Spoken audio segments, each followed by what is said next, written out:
A Torre Eiffel. A gente pensa logo em Paris, em romance, na França, certo? Mas e se eu dissesse que, no comecinho de tudo, ela foi desprezada, chamada de uma monstruosidade inútil e, pasmem, sentenciada à demolição? A história de como ela sobreviveu para se tornar o ícone que é hoje, bom, ela é muito mais dramática do que se imagina. E olha, esse desprezo era real e vinha de gente grande. Antes de ser amada, a torre foi profundamente odiada pela elite artística de Paris.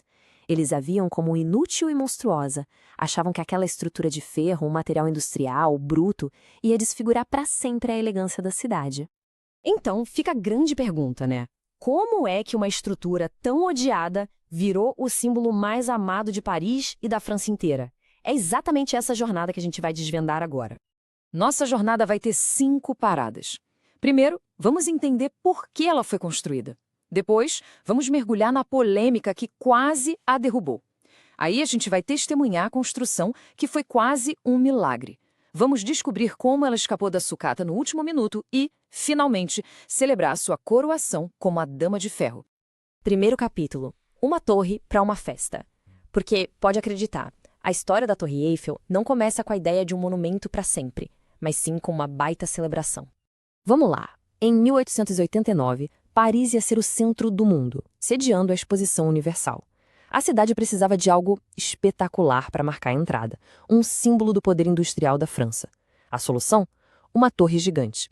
Só que tinha um detalhe crucial. Ela foi pensada para ser desmontada assim que a festa acabasse.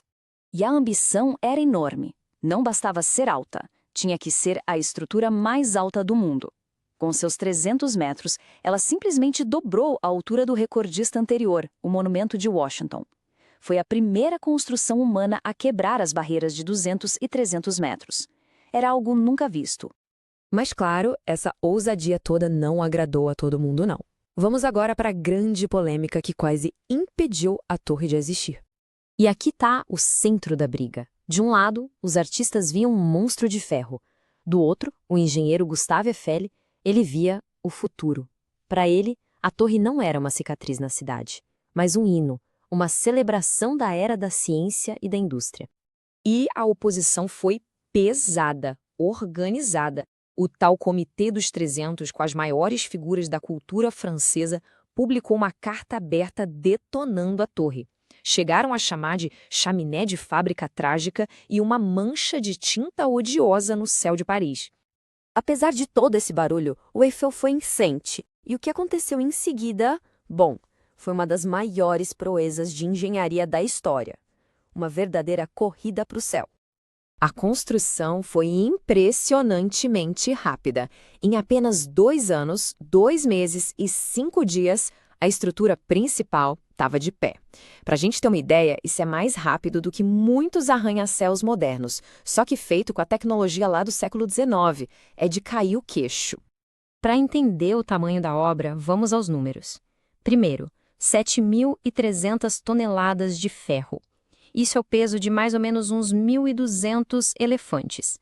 Mas o ferro foi escolhido por ser super forte e, ao mesmo tempo, relativamente leve. Segundo número, 18.038 peças. Pensa num Lego gigante, onde cada pecinha foi desenhada e fabricada com uma precisão de milímetros, isso tudo muito antes de existir computador. E para juntar tudo isso, 2,5 milhões de rebites. Cada um deles foi martelado no lugar, à mão, por equipes de 4 homens corajosos trabalhando a centenas de metros de altura. Mas o número mais impressionante de todos é esse aqui, 1. Apenas uma fatalidade durante a obra inteira. Numa época em que projetos desse tamanho eram armadilhas mortais, Eiffel criou medidas de segurança revolucionárias. Isso prova que a genialidade dele não era só na estrutura, mas também no lado humano. A torre foi um sucesso estrondoso na exposição, mas o maior desafio dela ainda estava por vir. Afinal, ela foi construída para morrer. Pois é, pouca gente sabe disso, mas o contrato que o Eiffel assinou com a cidade de Paris dizia que a torre só poderia ficar de pé por 20 anos. Em 1909, o plano era desmontar tudo e vender como sucata. E o que a salvou da demolição? A ciência. O Eiffel, que era um gênio, transformou a torre num laboratório a céu aberto e, com a invenção do rádio, a altura dela a tornou a antena mais valiosa do mundo.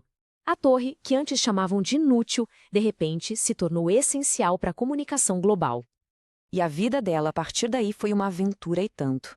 Ajudou a descobrir os raios cósmicos, interceptou mensagens secretas dos alemães na Primeira Guerra, foi vendida como sucata 2 vezes por um vigarista famoso e até sobreviveu a uma ordem de demolição direta de Hitler.